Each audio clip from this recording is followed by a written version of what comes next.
तो वहीं सिडकुल के इंडस्ट्री पे भी इस समय आपदा आ गई है। ये जटिल समस्या है और इसका अगर त्वरित निदान नहीं होता है तो पता नहीं कल कितनी इंडस्ट्रियां बंद होंगी।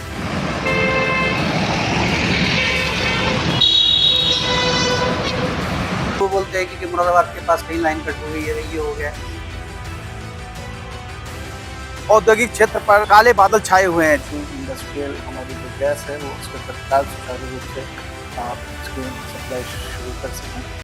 नमस्कार दोस्तों, आप देख रहे हैं सुरागी लाल न्यूज चैनल। मैं दुर्गेश तिवारी इस समय मौजूद हूं पंतनगर सिडकुल के औद्योगिक क्षेत्र में, जहां पर इस समय औद्योगिक क्षेत्र पर बात करें काले बादल छाए हुए हैं। जिस तरह उत्तराखंड में लगातार बाढ़ की स्थिति के कारण आपदा आई हुई है, तो वहीं सिडकुल के इंडस्ट्री पे भी इस समय आपदा आ गई है। हाँ जी हाँ, मैं बात करना चाहता हूँ पीएनजी गैस की, जो सिडकुल में प्रयोग होने वाली इंडस्ट्री में पीएनजी गैस इस समय बाधित हो गई है, जिसको लेकर जो यहाँ के सिडकुल के पदाधिकारी हैं वो कल जिला अधिकारी, एसडीएम और जो सिडकुल आरएम है उनसे पत्राचार किया है। इसको लेकर भारी संकट जता रहे हैं। उनका कहना है जिस तरह से उत्तराखंड सरकार लगातार आपदा को देखते हुए कार्य कर रही है, उसी तरह सिडकुल में जो पीएनजी गैस बाधित हुई है इसको एक आपदा के रूप में देखे और इसको तत्काल इससे समाधान कराने का कार्य करे। और लगातार उन्होंने ये भी कहा है कि आने वाला दिन अगर ये ऐसा रहा तो सिडकुल पे इसका असर देखने को मिलेगा। करीब कई लाख करोड़ रुपए इसका नुकसान होने की संभावना बताई जा रही है। बने रहे सुरागी लाल न्यूज चैनल के साथ, मैं दुर्गेश तिवारी, रुद्रपुर। देखिए, व्यक्तिगत तौर पर तो हमारी बात इन लोगों से नहीं हुई है। हम लोगों ने लेटर दिया है, वो कुछ बाढ़ में व्यस्त हैं, बाढ़ की समस्या बहुत है, उसमें ये लोग व्यस्त हैं, तो व्यक्तिगत बात नहीं हुई। लेकिन जहाँ तक इंडस्ट्रीज का सवाल है, बहुत ही ये जटिल समस्या है और इसका अगर त्वरित निदान नहीं होता है तो पता नहीं कल कितनी इंडस्ट्रियां बंद होंगी। आज बहुत कम इंडस्ट्रियां कम काम की है, क्योंकि कल दोपहर से पीएनजी की सप्लाई नहीं है। तो मैं चाहूंगा इसे सरकार भी एक आपदा के रूप में लेके, अगर इंडस्ट्री बंद होती है, इंडस्ट्री में परेशानी होती है, तो उसका हल उनके पास ही। और अगर हमारे इंडस्ट्रीज के लिए अगर हमारे प्रशासन अगर इसमें अपना जोर लगाती है तो निश्चित तौर पर काम जल्दी होगा। एक चीज और मैं कहना चाहूंगा कि गेल के जो भी कर्मचारी है, जो भी पदाधिकारी है, वो निरंतर सहयोग कर रहे हैं, लेकिन ये परिस्थिति ऐसी है कि जिसमें वो ये नहीं बता पा रहे हैं, कोई एक निश्चित समय सीमा तय नहीं कर पा रहे हैं कि कब तक ये इसका निदान निकलेगा। ये एक जटिल समस्या है। देखिए, मेरे हिसाब से तो कल करीब 50 से 60 इंडस्ट्रियां बंद हो रही हैं, इसलिए कि उनके पास सीएनजी की सप्लाई नहीं है, पीएनजी की सप्लाई नहीं है।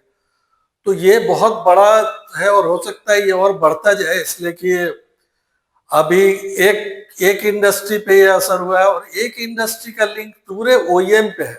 और अगर एक इंडस्ट्री भी बंद होती है सारे, तो करीब 50-60 इंडस्ट्री तो लग रहा है कि कल काम नहीं कर पाएगी पीएनजी सप्लाई नहीं मिलने के कारण।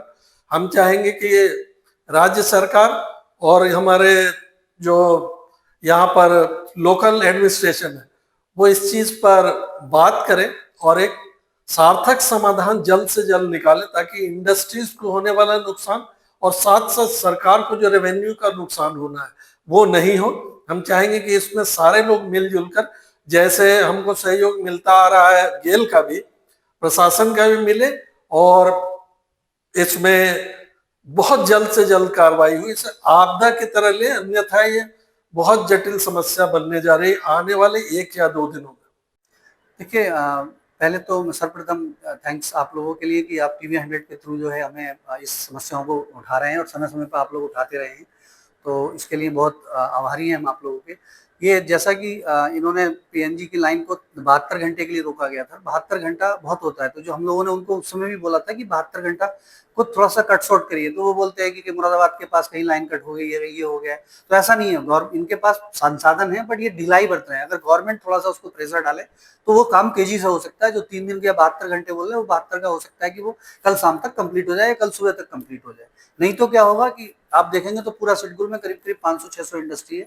500-600 इंडस्ट्री का ओवरऑल मिला के कम से कम पर डे का 1000 करोड़ का बिजनेस होगा, जिसमें कि कम से कम 300-400 करोड़ का गवर्नमेंट का ही डायरेक्टली लॉस रेवेन्यू का होगा, और जो डेफिनेटली उत्तराखंड गवर्नमेंट को नुकसान के रूप में देखा जाएगा।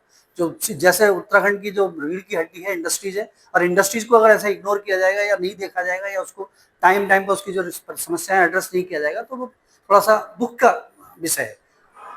बिल्कुल उन पे भी असर पड़ेगा, क्योंकि 2 दिन जब कंपनी बंद रहेगी तो 9 दिन बहुत सारे लोग ऐसे हैं जो ऑफ रोल हैं, जो क्या और थर्ड टायर 2 की कंपनी में काम करते हैं, जो कि खाली उनको कॉन्ट्रैक्ट रोल पे रहते हैं, तो उनको जब डेफिनेटली वो जब काम नहीं करेंगे तो नो वर्क नो पे का उनको आएगा, तो उनको पैसा नहीं मिलेगा। और उनके लिए 2 दिन का पैसा जो डेली दहाड़ी के लोग हैं उनके लिए बहुत बड़ी चीज़ है, तो उनकी जो दिनचर्या के खर्चे उनमें चलने का भी बड़ा मुश्किल होगा।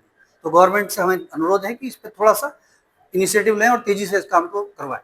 में है जिला प्रशासन मुरादाबाद से, क्योंकि ये एक ऐसी विषम परिस्थितियां आ गई हैं, बाढ़ की स्थिति है और वो लोग भी तत्काल उसमें वो है पूरा कि कहीं भी कोई ऐसी इंडस्ट्रियल हमारी जो गैस है वो उसके तत्काल सुचारू रूप से उसकी सप्लाई शुरू कर सकें।